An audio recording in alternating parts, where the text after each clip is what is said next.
This part of the Cat-O'-9 Tells project is called For Children and Their Elders, and once again it consists of 9 poems selected by friends and supporters of the Cork Arts Theatre.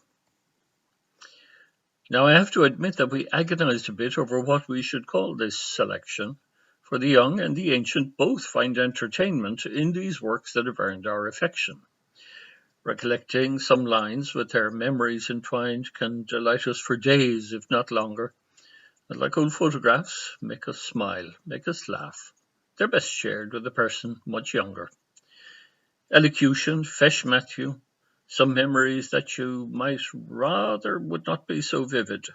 Oh, the nerves, the delight, the excitement and fright, and the teacher occasionally livid.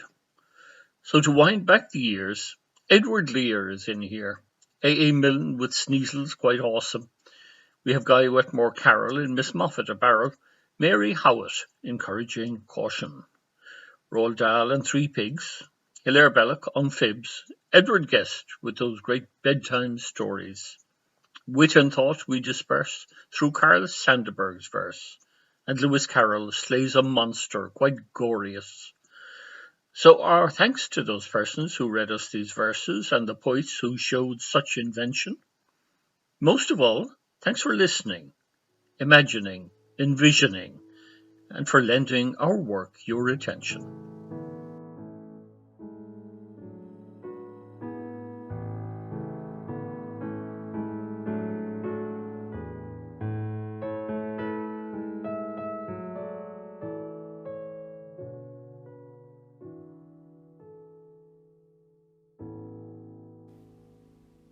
The owl and the pussycat went to sea in a beautiful pea-green boat.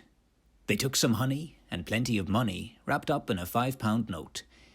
The owl looked up to the stars above and sang to a small guitar, "Oh, lovely pussy, oh pussy, my love, what a beautiful pussy you are. You are, you are. What a beautiful pussy you are." Pussy said to the owl, "You elegant fowl, how charmingly sweet you sing. Oh, let us be married, too long we have tarried. But what shall we do for a ring?" They sailed away for a year and a day, to the land where the bong tree grows, and there in a wood a piggy-wig stood, with a ring at the end of his nose, his nose, with a ring at the end of his nose. "Dear pig, are you willing to sell for 1 shilling your ring?" Said the piggy, "I will." So they took it away and were married next day by the turkey who lives on the hill. They dined on mince and slices of quince, which they ate with a runcible spoon. And hand in hand, on the edge of the sand, they danced by the light of the moon. The moon, the moon. They danced by the light of the moon.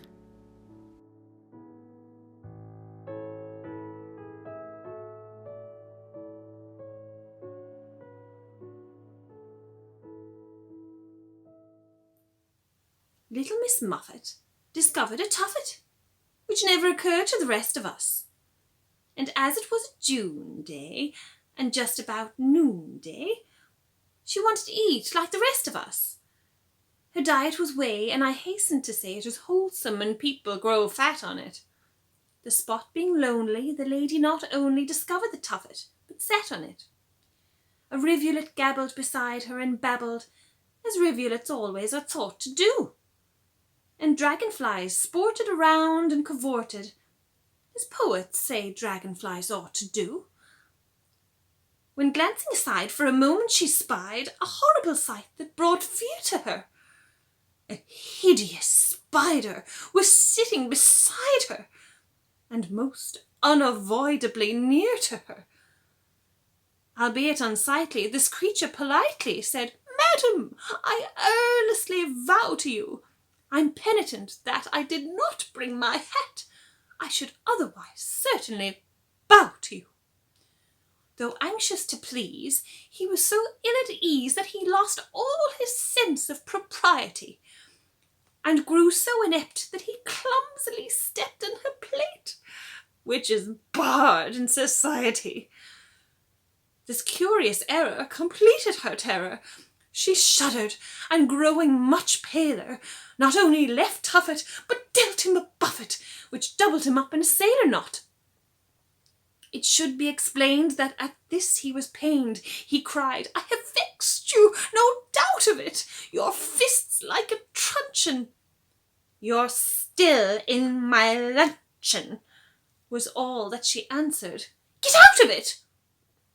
And the moral is this, be it madam or miss, to whom you have something to say, you are only absurd when you get in the curd, but you're rude when you get in the way.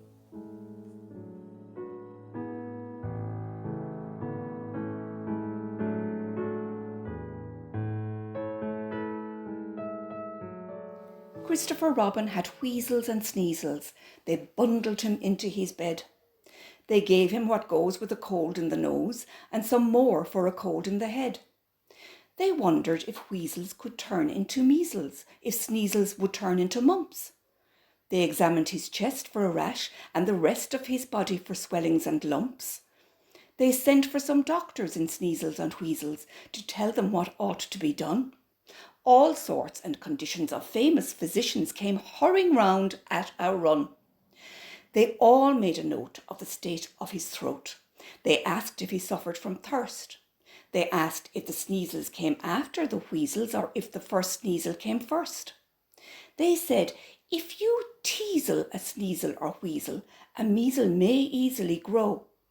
But humour or pleasel the wheezle or sneezle, the measle will certainly go. They expounded the reasons for sneezles and wheezles, the manner of measles when new. They said, if he freezles in draughts and in breezels, then fateasels may even ensue. Christopher Robin got up in the morning. The sneezles had vanished away, and the look in his eye seemed to say to the sky, now, how to amuse them today.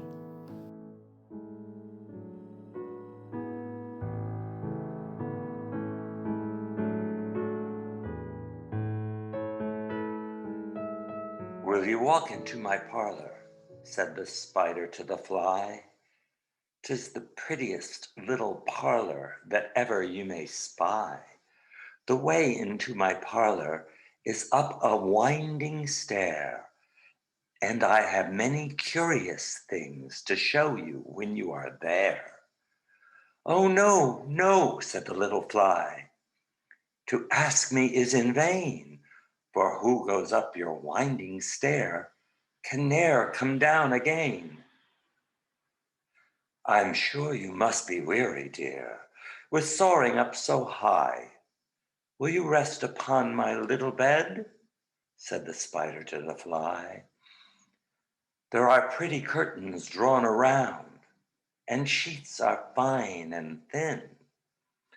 And if you like to rest a while, I'll snugly tuck you in."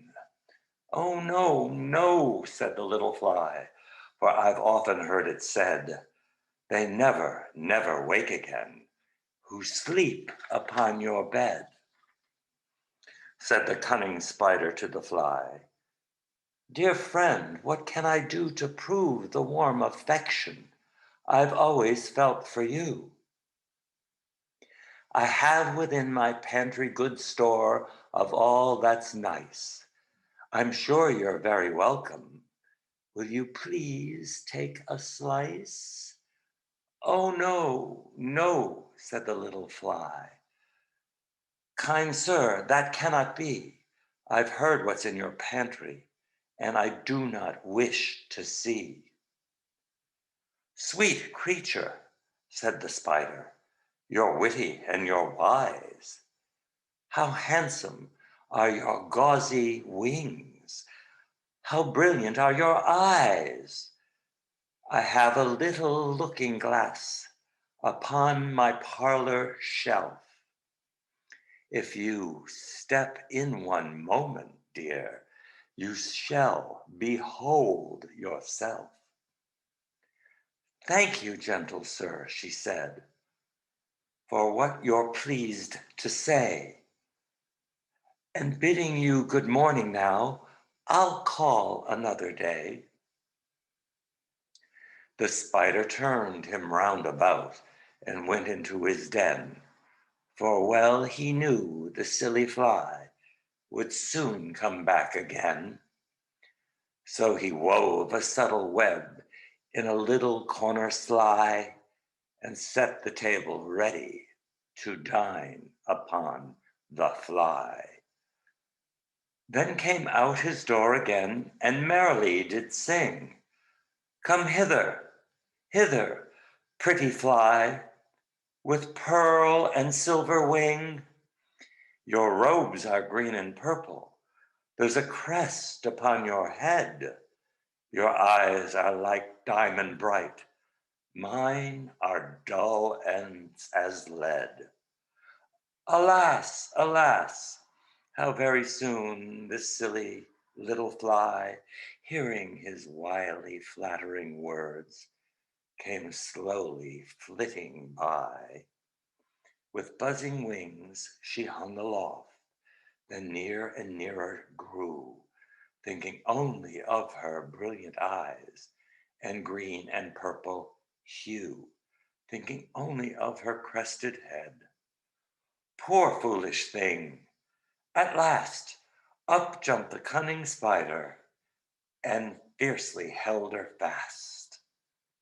He dragged her up his winding stair into the dismal den within his little parlor, but she ne'er came out again. And now, dear little children, who may this story read, to idle, silly, flattering words, I pray you ne'er give heed. Unto an evil counselor, close heart and ear and eye, and take a lesson from this tale of the spider and the fly.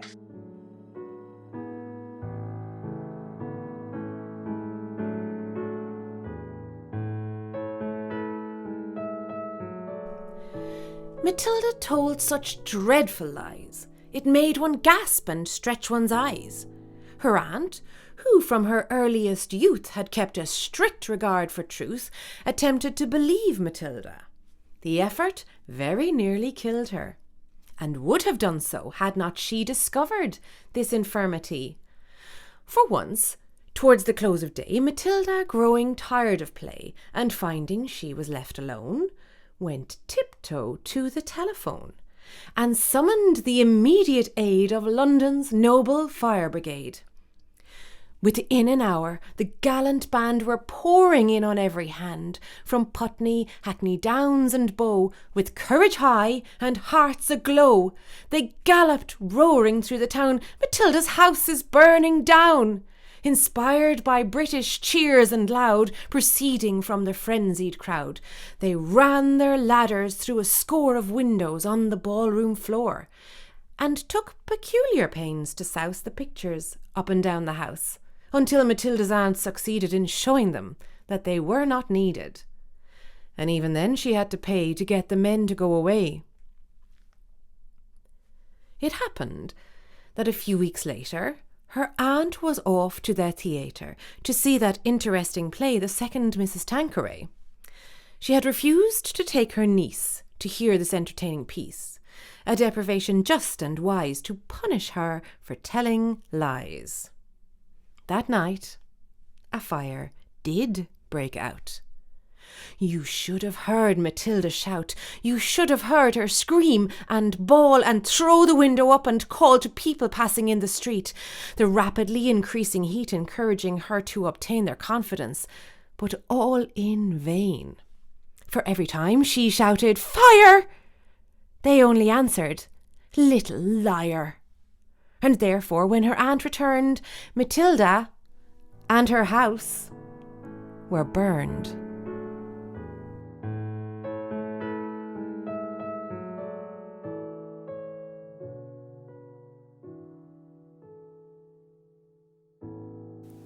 The animal I really dig, above all others, is the pig. Pigs are noble. Pigs are clever. Pigs are courteous.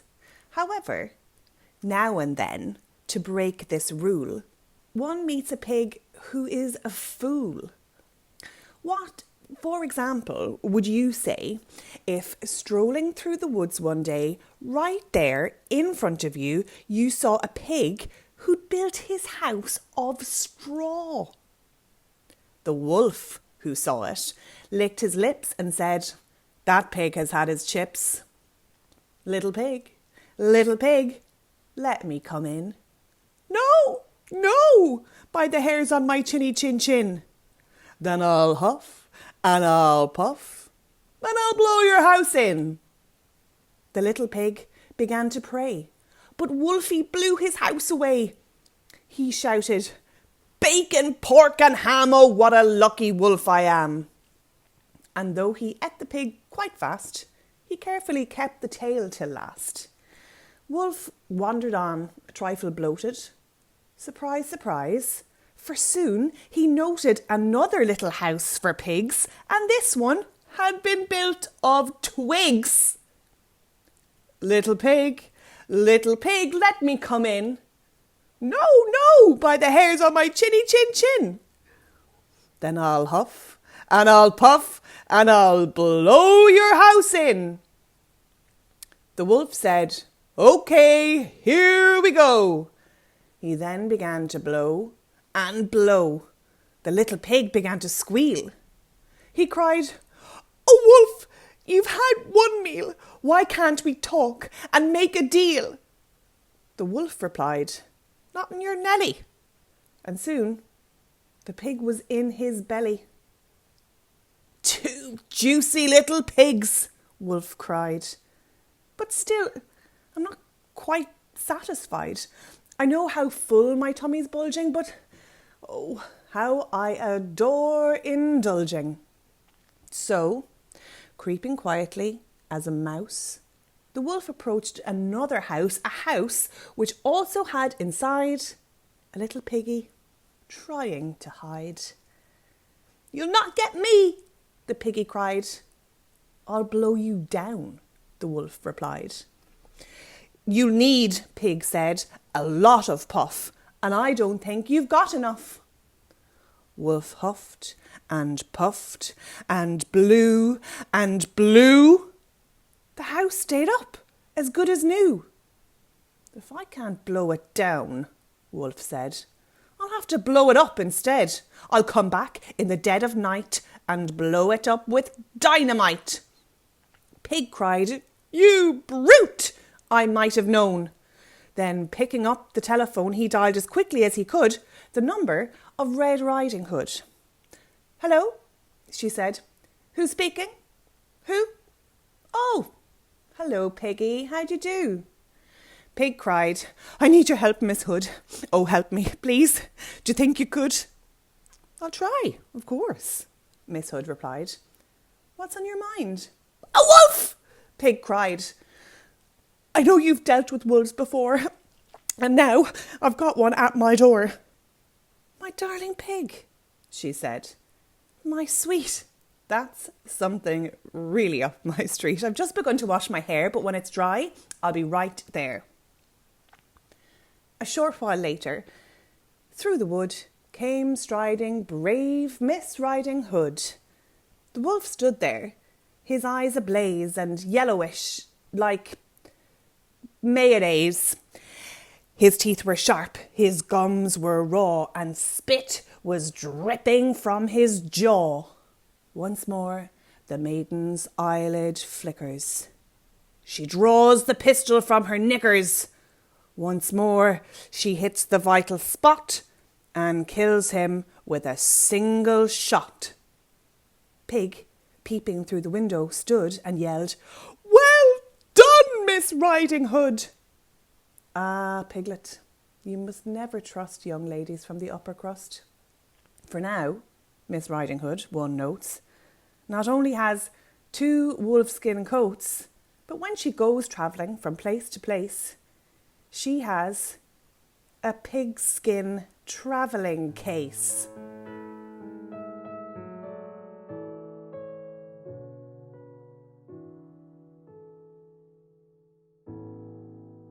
Most every night when they're in bed and both their little prayers have said, they shout for me to come upstairs and tell them tales of gypsies bold and eagles with the claws that hold a baby's weight and fairy sprites that roam the woods on starry nights.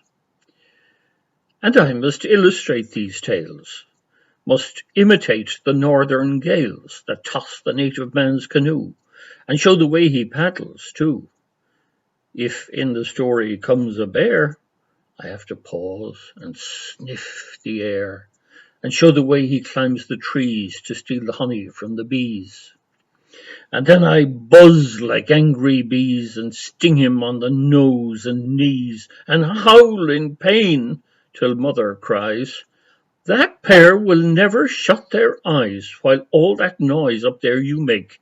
You're simply keeping them awake." And then they whisper, "Just one more." And once again I'm forced to roar. New stories every night they ask, and that is not an easy task. I have to be so many things: a frog that croaks, the lark that sings, the cunning fox, the frightened hen. But just last night they stumped me when they wanted me to twist and squirm and imitate an angleworm. At last they tumble off to sleep, and softly from their room I creep, and brush and comb the shock of hair I tossed about to be a bear.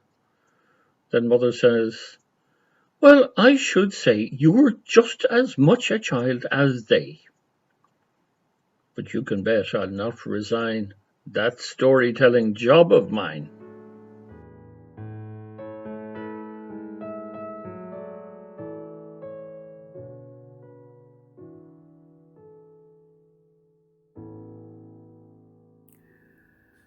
A father sees his son nearing manhood.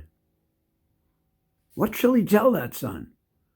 Life is hard, be steel, be a rock, and this might stand him for the storms, and serve him for humdrum monotony, and guide him among sudden betrayals, and tighten him for slack moments. But life is a soft loam.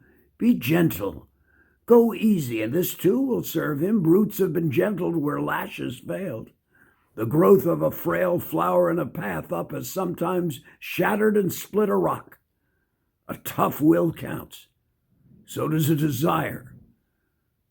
So does a rich, soft wanting.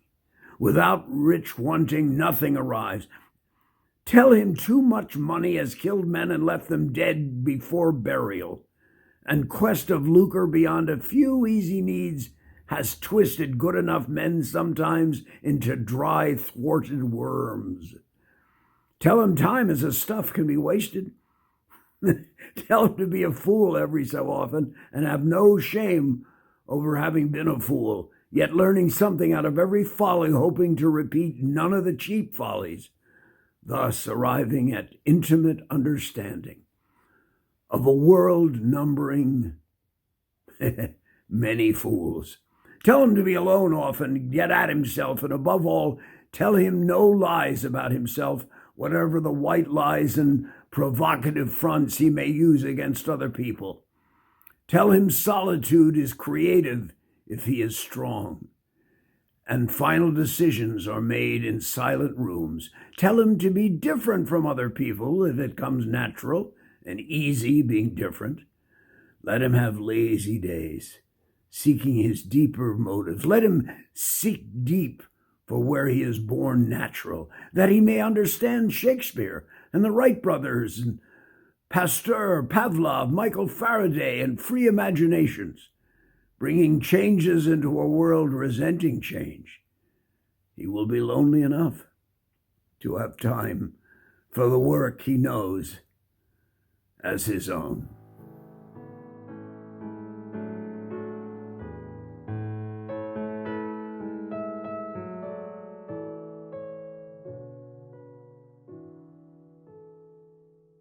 "'Twas brillig and the slithy toads did gyre and gimble in the wabe.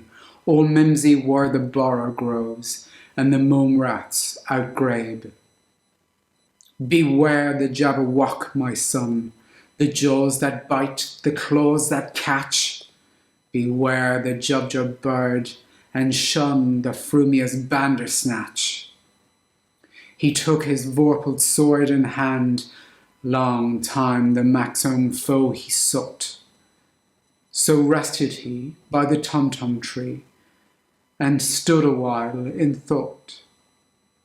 And, as in uffish thought he stood, the Jabberwock with eyes of flame came whiffling through the tulgey wood, and burbled as it came, 1, 2, 1, 2, and through.